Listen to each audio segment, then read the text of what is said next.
Bom, vamos iniciar a nossa exploração a fundo de hoje, examinando uma trajetória que, sabe, desafia qualquer lógica convencional da indústria musical. Com certeza, hoje a gente vai dissecar o universo do Alice in Chains. Isso. E, olha, o volume de material que a gente revisou para fundamentar essa conversa é, tipo, realmente denso.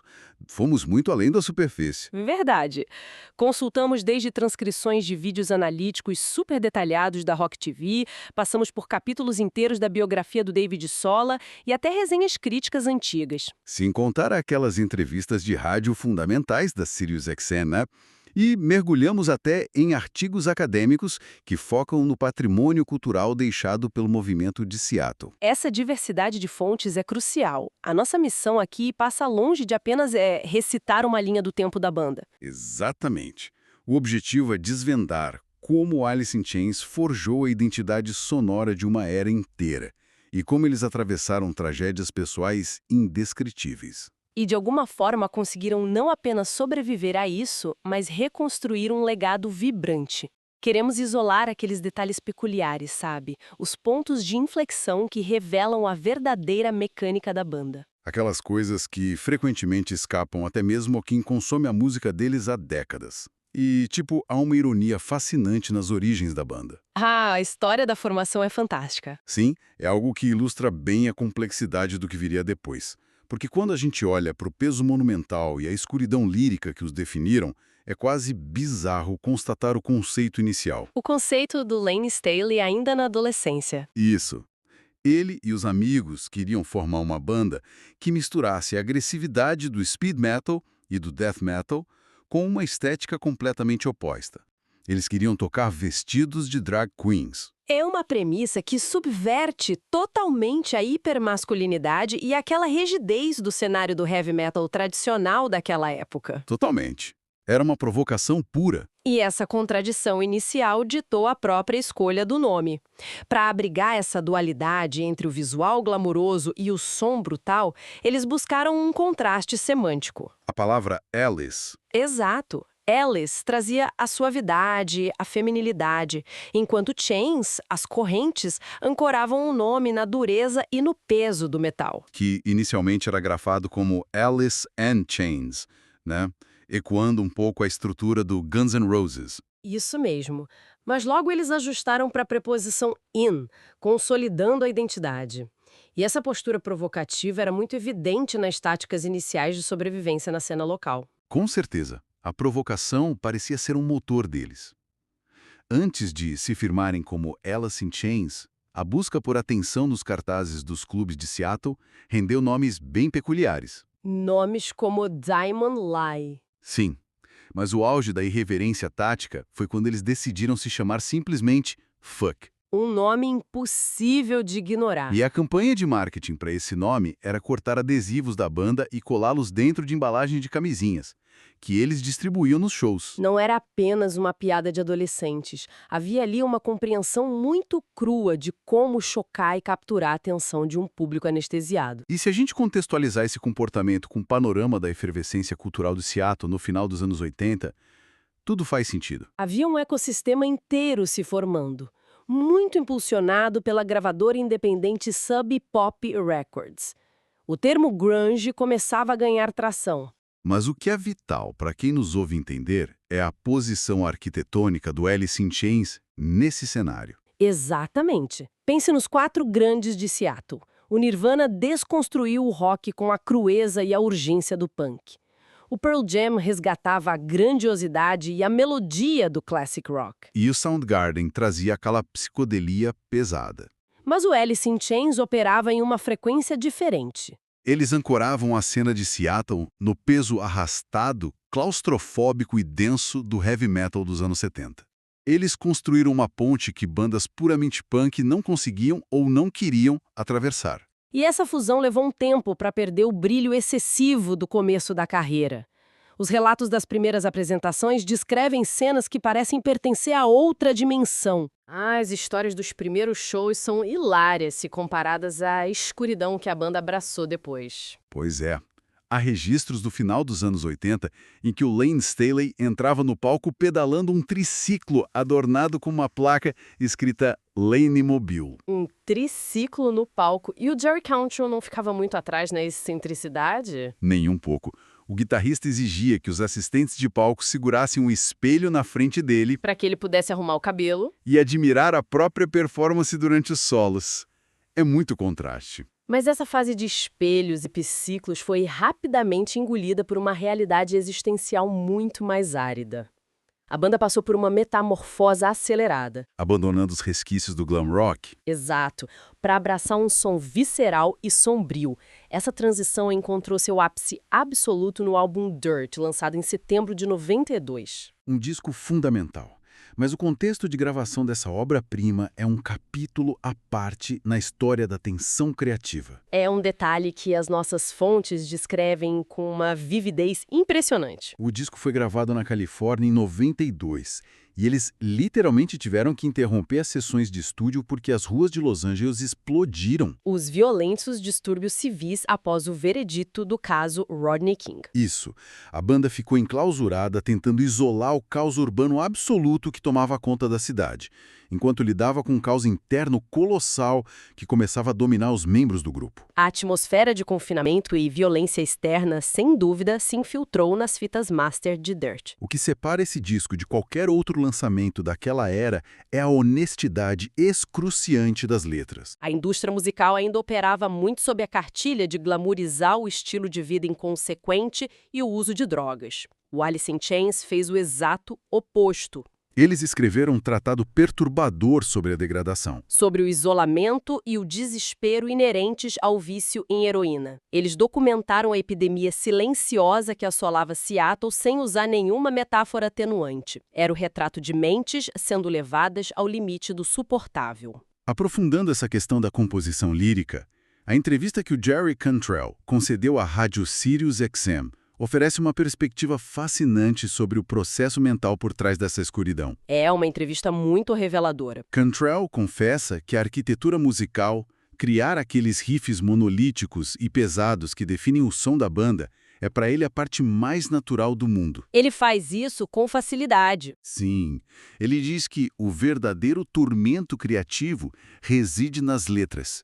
Ele impôs a si mesmo uma regra: de nunca cantar sobre algo que não fosse uma ferida aberta ou uma emoção absolutamente autêntica. O que exige um custo emocional altíssimo. E há uma revelação surpreendente nessa mesma entrevista. Ao elencar suas maiores influências de composição, os artistas que lhe ensinaram a traduzir sentimento em música, Cantrell não citou um herói do metal obscuro. Ele citou o Elton John. Exatamente, Elton John. E essa conexão com o Elton John é uma chave de ouro para decifrar a musicalidade do Alice in Chains.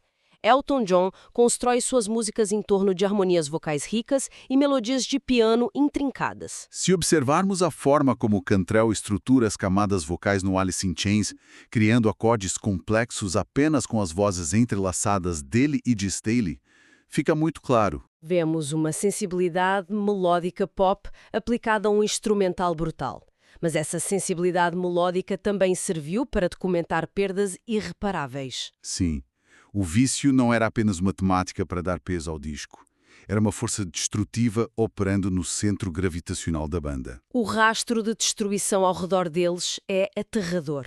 A cena de Seattle perdeu figuras centrais, como Andrew Wood, vocalista do Mother Love Bone. E o círculo íntimo da própria banda foi estraçalhado com a morte de Demery Parrott. A noiva de Lane Staley, a pessoa frequentemente apontada pelas biografias como aquela que o introduziu à heroína. A dor dessas perdas contínuas sangrou para dentro da música de forma irreversível. E o impacto operacional na banda foi sentido imediatamente. Durante a turnê de suporte do próprio álbum Dirt, a situação do baixista original, Mike Starr, tornou-se insustentável. Devido aos excessos com drogas? Sim, o que resultou na expulsão dele. E, embora ele tenha tentado se recuperar repetidas vezes aos olhos do público, inclusive participando de realities como Celebrity Rehab, Starr faleceu anos depois, em 2011. E a espiral descendente do próprio Lane Staley levou ao seu trágico falecimento em 2002. após anos de reclusão severa, onde a intervenção de amigos e familiares se mostrou impotente diante do grau de dependência. Essa trajetória dolorosa nos guia inevitavelmente para o momento histórico. A gravação do lendário MTV Unplugged, em 10 de abril de 96. No Majestic Theater, no Brooklyn. É impossível exagerar o peso da expectativa sobre aquele evento. Era a primeira aparição da banda em um palco após 2 anos e meio de silêncio absoluto. E de especulações sombrias sobre a saúde de Lenny. De acordo com as fontes, os bastidores daquele show foram um milagre de resiliência. Considerando o nível de caos. O colapso parecia iminente antes mesmo da primeira nota ser tocada. A ironia é que a primeira ameaça ao show não foi a dependência química. Foi uma severa intoxicação alimentar que atingiu Jerry Cantrell horas antes. Causada por um cachorro quente mal conservado. Exato. Cantrell passou toda a gravação do Unplugged em um estado de náusea extrema. Ele tinha um balde de lixo posicionado furtivamente ao seu lado no palco. Paralelamente a isso, Layne Staley apresentava uma fragilidade física que era evidente. Os sinais de sua deterioração estavam ali, expostos sobre as luzes do teatro. Mas o que eleva esse concerto ao status de obra-prima é a forma como a direção de arte e a execução musical abraçaram essa vulnerabilidade. O design do cenário não tentou disfarçar a fragilidade da banda. Os produtores chegaram a disparar tiros reais contra os painéis para criar uma estética de abandono e degradação. O próprio Staley contribuiu para essa atmosfera fúnebre. Ele comprou velas enormes no Pike Place Market em Seattle para compor a iluminação. Ele exigia um ambiente lúgubre para preservar a pouca energia que tinha. E um dos elementos visuais mais icônicos daquela noite surgiu de um puro erro de logística técnica. Sim, a história das lâmpadas de lava. A equipe de produção colocou grandes lâmpadas de lava ao redor do palco, mas esqueceram de pré-aquecê-las. Em vez do efeito dinâmico e psicodélico esperado, a cera fria no interior das lâmpadas mal conseguia se mover. E esse acidente visual de letargia, de uma cera densa se arrastando, tornou-se a metáfora visual perfeita para o som. Aquele som pesado, lento e agonizante que ecoava pelos violões acústicos.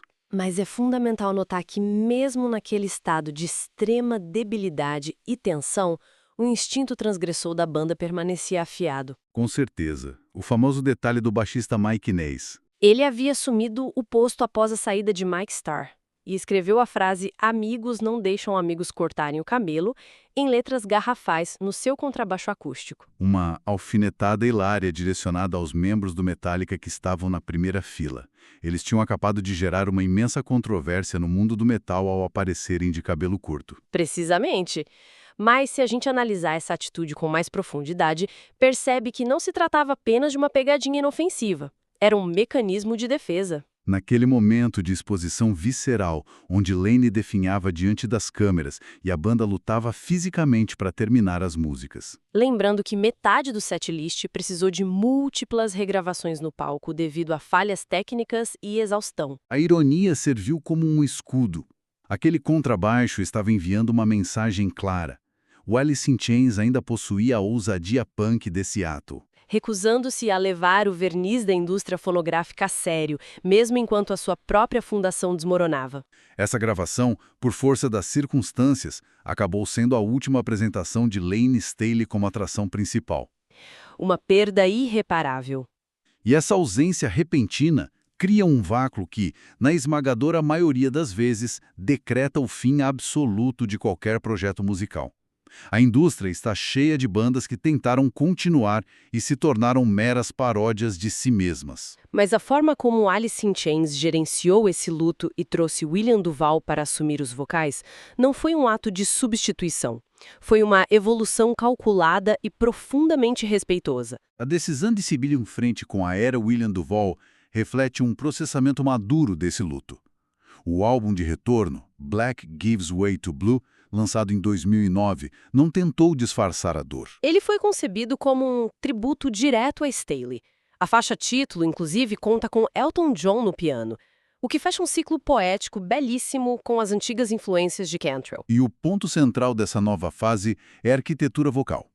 Duval demonstrou uma inteligência artística formidável ao nunca tentar imitar os trejeitos ou a textura rascante do Layne Staley. A química é outra. Aquele entrelaçamento quase mediúnico que existia entre Jerry e Layne não está lá. Mas o que o Ian e Jerry construíram é uma nova parede sonora que respeita a tradição da banda, sem clonar o passado. Na prática, essa reformulação exigiu que Jerry Cantrell assumisse um protagonismo vocal muito maior, saindo das sombras para ser a voz principal em várias faixas. O que comprova que eles não se transformaram em uma banda zumbi, daquelas que vivem de turnês nostálgicas reciclando os mesmos grandes sucessos indefinidamente. Álbuns subsequentes, como The Devil Put Dinosaurs Here, reforçam isso. A vitalidade criativa e a maquinaria de riffs pesados de Cantrell continuam intactas. A única ressalva frequente por parte da crítica especializada a essa nova encarnação é a tendência a composições excessivamente longas e estruturalmente inchadas. Talvez um reflexo de uma empolgação criativa no estúdio que poderia se beneficiar de uma edição mais rígida. Contudo, a integridade do som permanece inquestionável. A integridade musical foi preservada, sim, e isso se reflete diretamente na forma como o legado do Alice in Chains é tratado hoje, tanto na sua dimensão tangível quanto intangível. O impacto deles não se resume a estatísticas de vendas, e os artigos acadêmicos que revisamos lançam uma luz fascinante sobre a ideia de patrimônio musical. Esse patrimônio não é sobre leilões de suéteres esburacados usados em videoclipes dos anos 90 vendidos por fortunas. Esse legado tem raízes muito fundas na geografia física e emocional de Seattle e do noroeste do Pacífico americano. Aquele som denso, letárgico e carregado de umidade não poderia ter germinado na ensolarada Califórnia ou nos corredores corporativos de Nova York. A herança cultural deles é inseparável do isolamento e do clima daquela região. É um patrimônio que as pessoas abraçaram e integraram à própria paisagem urbana. É algo que você pode percorrer fisicamente. Instituições como o MoPop, o Museu da Cultura Pop de Seattle, preservam artefatos fundamentais em exibições oficiais. Mas a verdadeira força desse legado está na apropriação do espaço público. Fãs de todo o mundo ainda fazem peregrinações a locais não oficiais, visitando as esculturas sonoras do Soundgarden no Parque Magnusson. Ou a escultura circular Black Sun no Volunteer Park, e há o exemplo pungente do Vireta Park. Onde os bancos de madeira foram transformados pela própria comunidade em memoriais vivos e espontâneos, sempre repletos de flores, cartas e mensagens de pessoas que encontraram alívio na música deles. A resposta da administração pública de Seattle a essa devoção demonstra a maturidade de como a cidade lida com sua própria história. O reconhecimento institucional veio com a criação do Lane Staley Day, celebrado oficialmente no dia 22 de agosto. Mas o aspecto mais admirável dessa data é que ela não funciona apenas como uma efeméride comemorativa estática. Ela tem uma aplicação prática e urgente. Exato. Ela foi estruturada como um mecanismo ativo de cura para a comunidade. A data é o centro de esforços sistemáticos para arrecadação de fundos e campanhas de conscientização focadas no tratamento de dependentes químicos. O que vemos aqui é a transformação de uma tragédia devastadora, de uma perda pública e traumatizante, em um instrumento de salvação. A comunidade canalizou a dor exposta nas letras do Alice in Chains em recursos para evitar que novas vidas sejam consumidas pelo vício. É a arte devolvendo suporte à sociedade de forma concreta. Ao recapitularmos essa jornada, a escala das transformações é assombrosa.